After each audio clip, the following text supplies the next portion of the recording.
સમાચાર સુપરફાસ્ટમાં આગળ વધીએ. વડાપ્રધાન નરેન્દ્ર મોદી આવતીકાલે ગુજરાત આવશે. વડાપ્રધાન ગુજરાતમાં 2 દિવસ રોકાઈને વાઇબ્રન્ટ સમિટ સહિતના કાર્યક્રમોનું ઉદ્ઘાટન કરશે.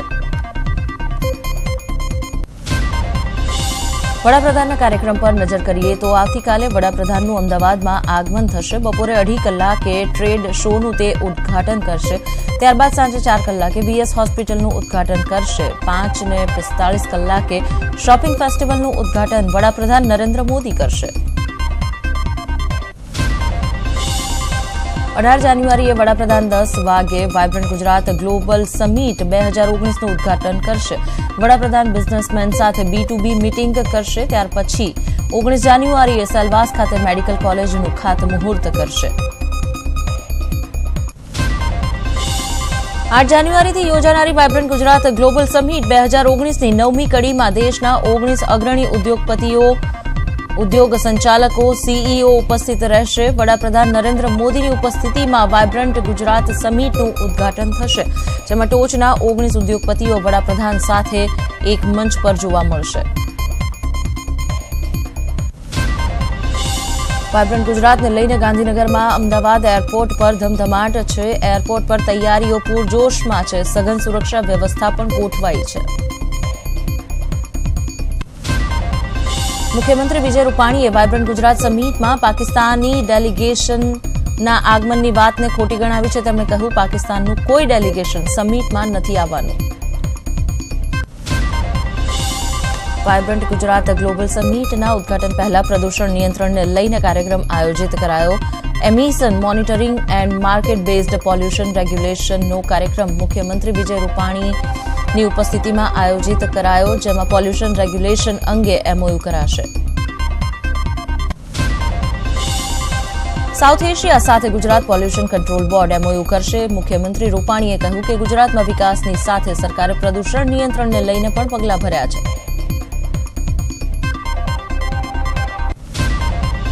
વાઇબ્રન્ટ ગુજરાત સમિટ 2019માં હાજરી આપવા માટે દેશ દુનિયાના ડેલિગેટ્સનું અમદાવાદ એરપોર્ટ પર આગમન શરૂ થઈ ગયું છે. અહીં વિશેષ VVIP લોન્જ બનાવાઈ છે. અમદાવાદમાં વડાપ્રધાન મોદી આવવાના છે, જેને પગલે AMCએ તડામાર તૈયારીઓ શરૂ કરી છે. મેયર બીજલબહેન પટેલની અધ્યક્ષતામાં PM મોદીના સભા સ્થળ પર બેઠક આયોજિત કરાઈ. કોર્પોરેટર તેમાં હાજર રહ્યા. વડાપ્રધાન મોદીના 2 દિવસીય ગુજરાત પ્રવાસને લઈને લોખંડી સુરક્ષા વ્યવસ્થા ગોઠવી દેવાઈ છે. પોલીસ વડા શિવાનંદ ઝા સહિત 20 જેટલા IPS અધિકારીઓ તેમની સુરક્ષા માટે તૈનાત રહેશે. અમદાવાદ એરપોર્ટ પર સુરક્ષા વ્યવસ્થા સઘન કરાઈ છે. એરપોર્ટ પરથી VVIPને લઈ જવા માટે BMW, મર્સિડીઝ જેવી 200 કાર રાખવામાં આવી છે. કમ્યુનિકેશન માટે 200 જેટલા દુભાષિયા પણ રખાયા છે. લોકસભા ચૂંટણીને લઈને કોંગ્રેસ એક્શનમાં છે. ગુજરાત વિધાનસભાના વિપક્ષના નેતા પરેશ ધાનાણી અને ઉપનેતા શૈલેષ પરમારે દિલ્હી જઈ હાઈકમાન્ડ સાથે બેઠક કરી. હાઈકમાન્ડે આ બંને નેતાઓ પાસેથી ગુજરાતની વર્તમાન પરિસ્થિતિ અંગેની માહિતી મેળવી. લોકસભાની ચૂંટણીના ઉમેદવારો અંગે પણ રિપોર્ટ માંગ્યો. રાજકોટની વોર્ડ 13ની પેટા ચૂંટણી પહેલા કોંગ્રેસને ઝટકો લાગ્યો. કોંગ્રેસના ઉમેદવાર નરસિંહ પટોડિયાએ ફોર્મ પરત લીધું. રાજકોટ કોર્પોરેશનમાં વોર્ડ નંબર 13ની 27 તારીખે ચૂંટણી છે. જોકે કોંગ્રેસે રણનીતિના ભાગરૂપે પહેલેથી જ 4 આગેવાનોને ફોર્મ ભરાવ્યા હતા.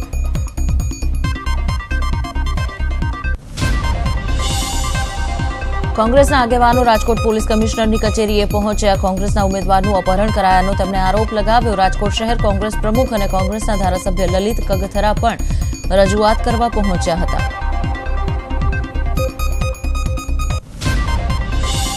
અમદાવાદ એરપોર્ટ પર ઓમ માથુરનું સ્વાગત કરવામાં આવ્યું. ગુજરાત ભાજપના પ્રભારી ઓમ માથુર ગુજરાતના પ્રવાસે છે.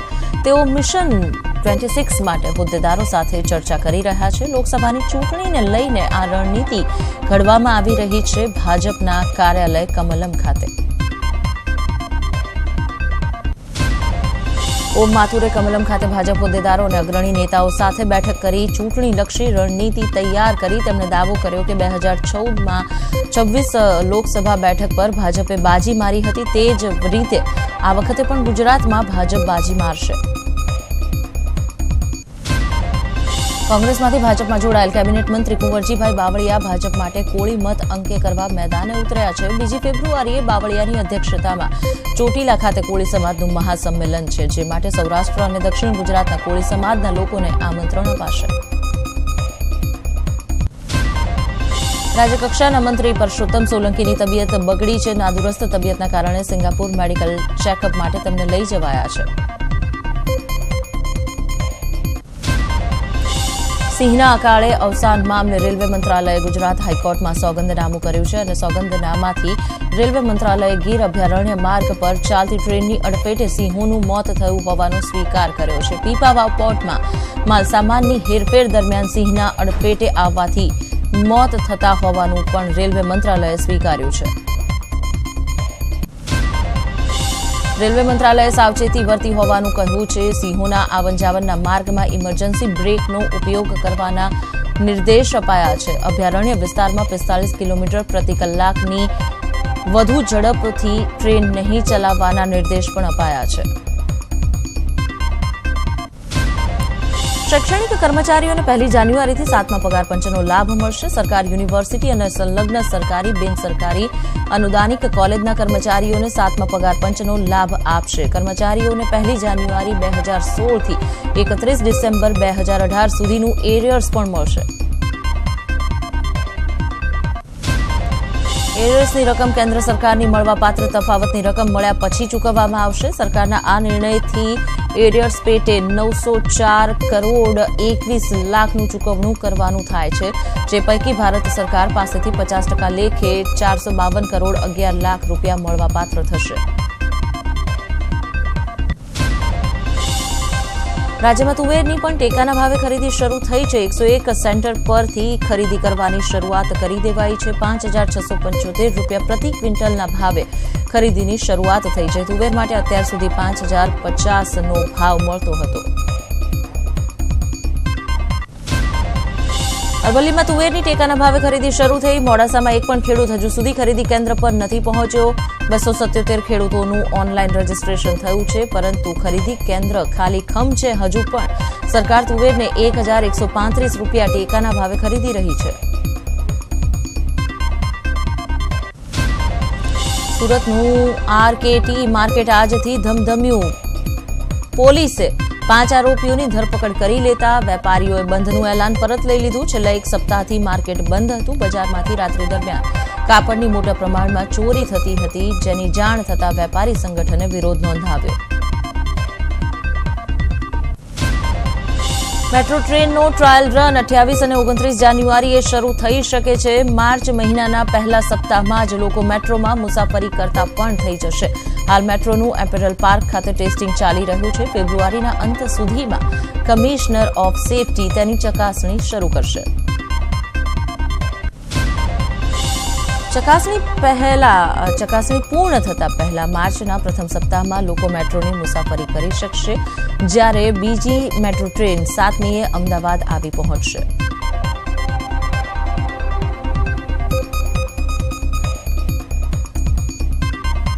ફાસ્ટમાં મહેસાણામાં છેલ્લા 9 દિવસથી ચાલી રહેલી સફાઈ કર્મચારીઓની હડતાળે ઉગ્ર સ્વરૂપ ધારણ કર્યું. સફાઈ કર્મચારીઓએ રાધનપુર સર્કલ પાસે પહોંચીને ચક્કાજામ કર્યું, જેને લઈને પોલીસે મોટી સંખ્યામાં કાફલો ખડકી દીધો. જોકે સફાઈ કામદારોએ રસ્તા રોકો આંદોલન કરતા સફાઈ કામદારોની અટકાયત કરાઈ.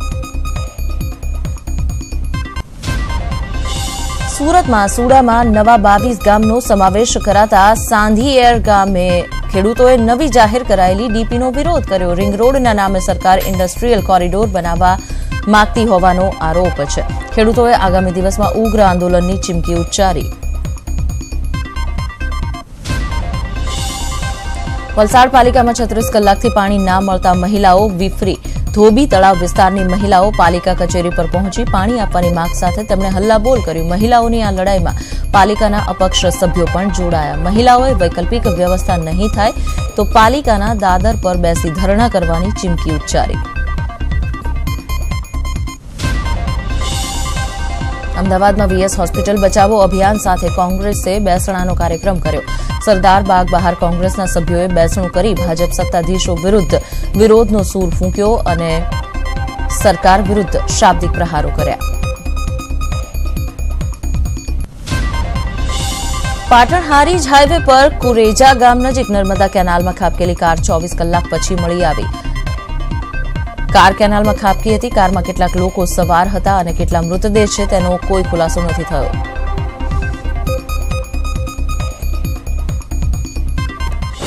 અમદાવાદ નજીક આવેલ ધંધુકાના ગલસાણા ગામમાં લૂંટ વિથ મર્ડરની ઘટના બની. કોઈ અજાણ્યા વ્યક્તિઓ મોડી રાત્રે લૂંટ કરી ભરવાડ દંપતી પર ઘાતકી હુમલો કરીને ભાગી ગયા. વૃદ્ધ ભરવાડનું તેમાં મોત થયું છે. લૂંટારુઓ ઘરેણાં લૂંટી ભાગી ગયા.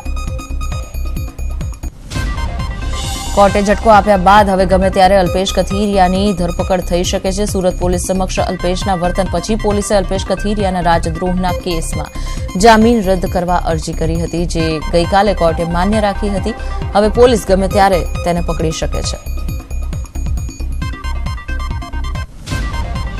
સુરતમાં શરૂ થયેલ ઇન્ટરનેશનલ એરપોર્ટને શારજહાં એર કનેક્ટિવિટી સાથે જોડવામાં આવશે. સપ્તાહમાં 2 ફ્લાઇટથી શરૂઆત થશે, જે મંગળવાર અને રવિવાર એમ 2 દિવસ માટે સુરતથી મળશે, જેને કારણે હીરા સહિત કાપડ ઉદ્યોગને પણ વેગ મળશે.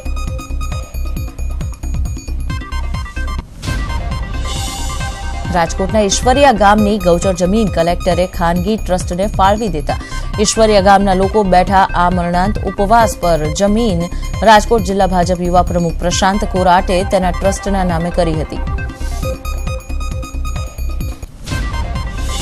કોંગ્રેસના પૂર્વ ધારાસભ્ય ઇન્દ્રનીલ રાજ્યગુરુ અને હાર્દિક પટેલ ઈશ્વરિયા ગામ પહોંચ્યા હતા અને ઉપવાસ પર બેઠેલા લોકોની તેમણે મુલાકાત લીધી હતી.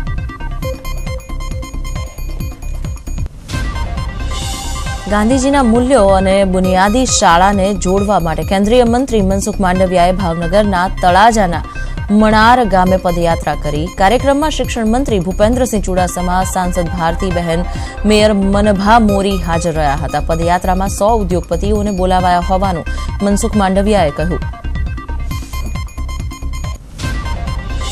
આણંદના પેટલાદમાં દેવકુવા તીનબત્તી વિસ્તારમાં ગટર ખોદકામ બાદ મકાન ધરાશાયી થયું, જેના કારણે ઘરનો સામાન અને તિજોરી ગટરમાં પડ્યા.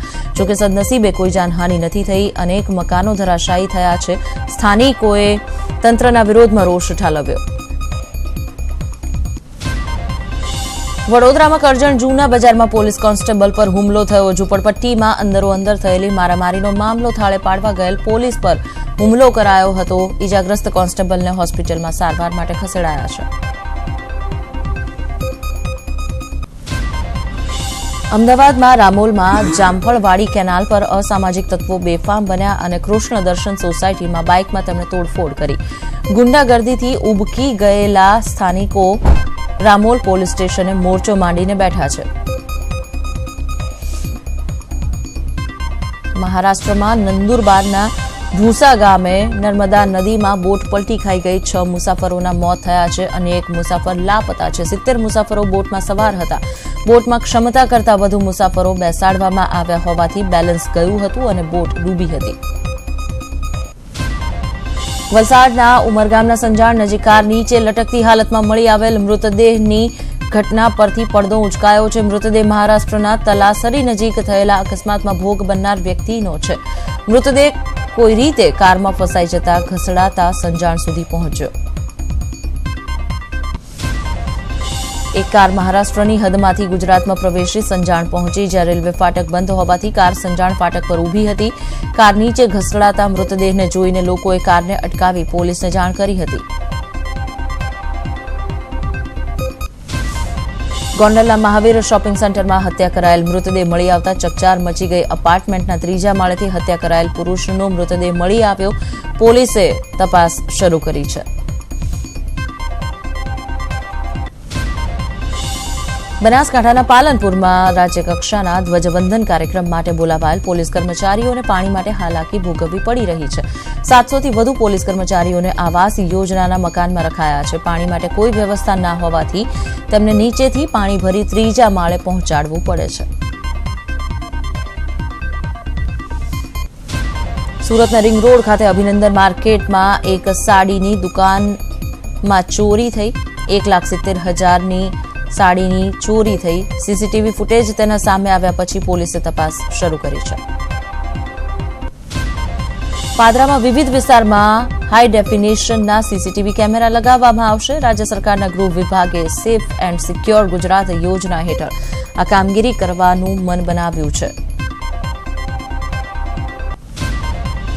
કચ્છના ગાંધીધામ ભચાઉ હાઈવે પર એનઆર ડોર કંપનીમાં આગ લાગી. દરવાજા બનાવતી આ કંપનીમાં આગ લાગ્યાની જાણ થતાં ગાંધીધામથી 3 ફાયર ફાઈટર ઘટના સ્થળે પહોંચ્યા. આગ ઓલવવાની કામગીરી તેમણે શરૂ કરી.